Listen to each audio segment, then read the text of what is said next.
and went in search of Natasha. The plump boy ran after them angrily, as if vexed that their program had been disturbed.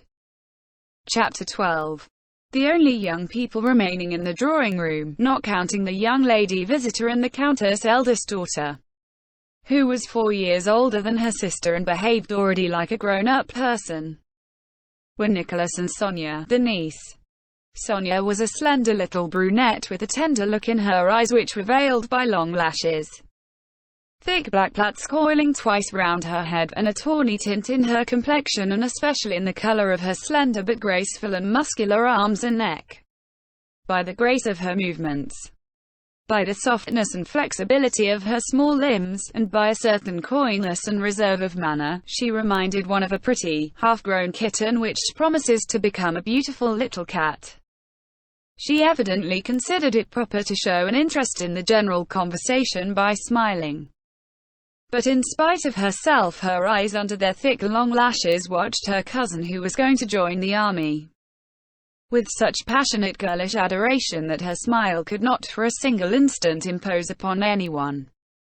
And it was clear that the kitten had settled down only to spring up with more energy and again play with her cousin as soon as they too could, like Natasha and Boris, escape from the drawing room.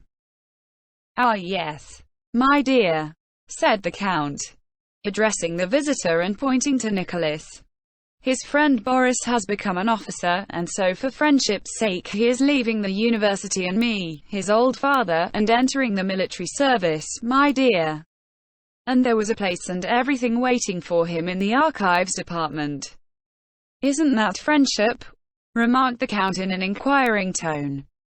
"But they say that war has been declared," replied the visitor. "They've been saying so a long while," said the Count, "and they'll say so again and again, and that will be the end of it." "My dear, there's friendship for you," he repeated. "H's joining the Hussars." The visitor, not knowing what to say, shook her head. "It's not at all from friendship," declared Nicholas, flaring up and turning away as if from a shameful aspersion. "It is not from friendship at all.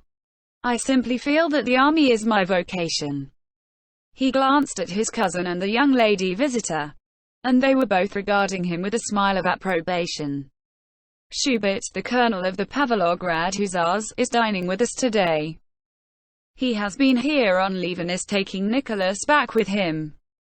"It can't be helped," said the Count, shrugging his shoulders and speaking playfully of a matter that evidently distressed him. "I have already told you, Papa," said his son, "that if you don't wish to let me go, I'll stay. But I know I am no use anywhere except in the army. I am not a diplomat or a government clerk. I don't know how to hide what I feel." As he spoke he kept glancing with the flirtatiousness of a handsome youth at Sonia and the young lady visitor.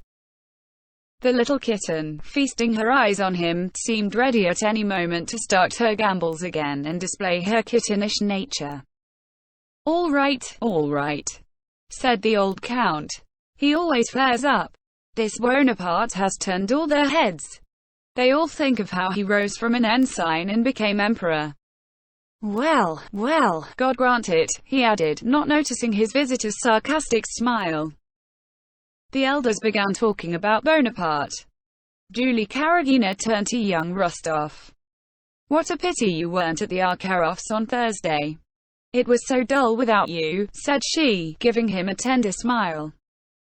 The young man, flattered, sat down nearer to her with a coquettish smile, and engaged the smiling Julie in a confidential conversation without at all noticing that his involuntary smile had stabbed the heart of Sonia, who blushed and smiled unnaturally. In the midst of his talk he glanced round at her. She gave him a passionately angry glance, and hardly able to restrain her tears and maintain the artificial smile on her lips, she got up and left the room. All Nicholas' animation vanished. He waited for the first pause in the conversation, and then with a distressed face left the room to find Sonia. "How plainly all these young people wear their hearts on their sleeves," said Anna Mikhailovna, pointing to Nicholas as he went out. "Cousinage dangereux voisinage. Asterisk," she added. Asterisk, cousinhood is a dangerous neighborhood. Yes, said the Countess when the brightness these young people had brought into the room had vanished. And as if answering a question no one had put but which was always in her mind, and how much suffering, how much anxiety one has had to go through that we might rejoice in 'em now. And yet really the anxiety is greater now than the joy. One is always anxious. Especially just at this age, so dangerous both for girls and boys. It all depends on the bringing up, remarked the visitor. Yes, you're quite right, continued the Countess. Till now I have always, thank God, been my children's friend and had their full confidence, said she, repeating the mistake of so many parents who imagine that their children have no secrets from them. I know I shall always be my daughter's first confidant, and that if Nicholas with his impulsive nature does get into mischief, a boy can't help it. He will all the same never be like those Petersburg young men.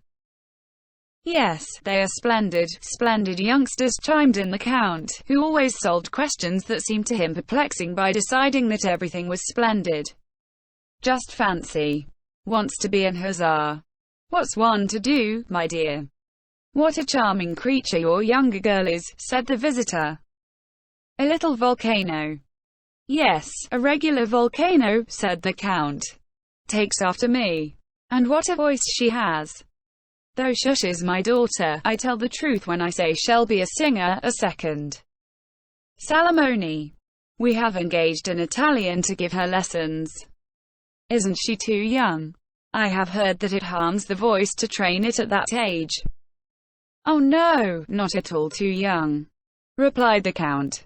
Why, our mothers used to be married at 12 or 13. And Shush is in love with Boris already. Just fancy, said the Countess with a gentle smile, looking at Boris, and went on, evidently concerned with a thought that always occupied her. Now you see, if I were to be severe with her and to forbid it. ... Goodness knows what they might be up to on the sly. She meant that they would be kissing. But as it is, I know every word she utters. She will come running to me of her own accord in the evening and tell me everything. Perhaps I spoil her, but really that seems the best plan. With her elder sister I was stricter. Yes, I was brought up quite differently, remarked the handsome elder daughter, Countess Vera, with a smile. But the smile did not enhance Vera's beauty as smiles generally do. On the contrary, it gave her an unnatural, and therefore unpleasant, expression. Vera was good-looking, not at all stupid, quick at learning, was well brought up, and had a pleasant voice. What she said was true and appropriate, yet, strange to say, everyone, the visitors and Countess alike, turned to look at her as if wondering why she had said it, and they all felt awkward. People are always too clever with their eldest children and try to make something exceptional of them, said the visitor. What's the good of denying it, my dear? Our dear Countess was too clever with Vera, said the Count. Well, what of that?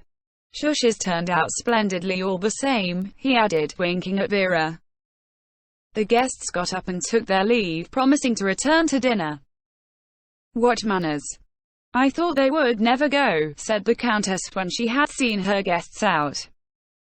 Chapter 13. When Natasha ran out of the drawing room, she only went as far as the conservatory. There she paused and stood listening to the conversation in the drawing room, waiting for Boris.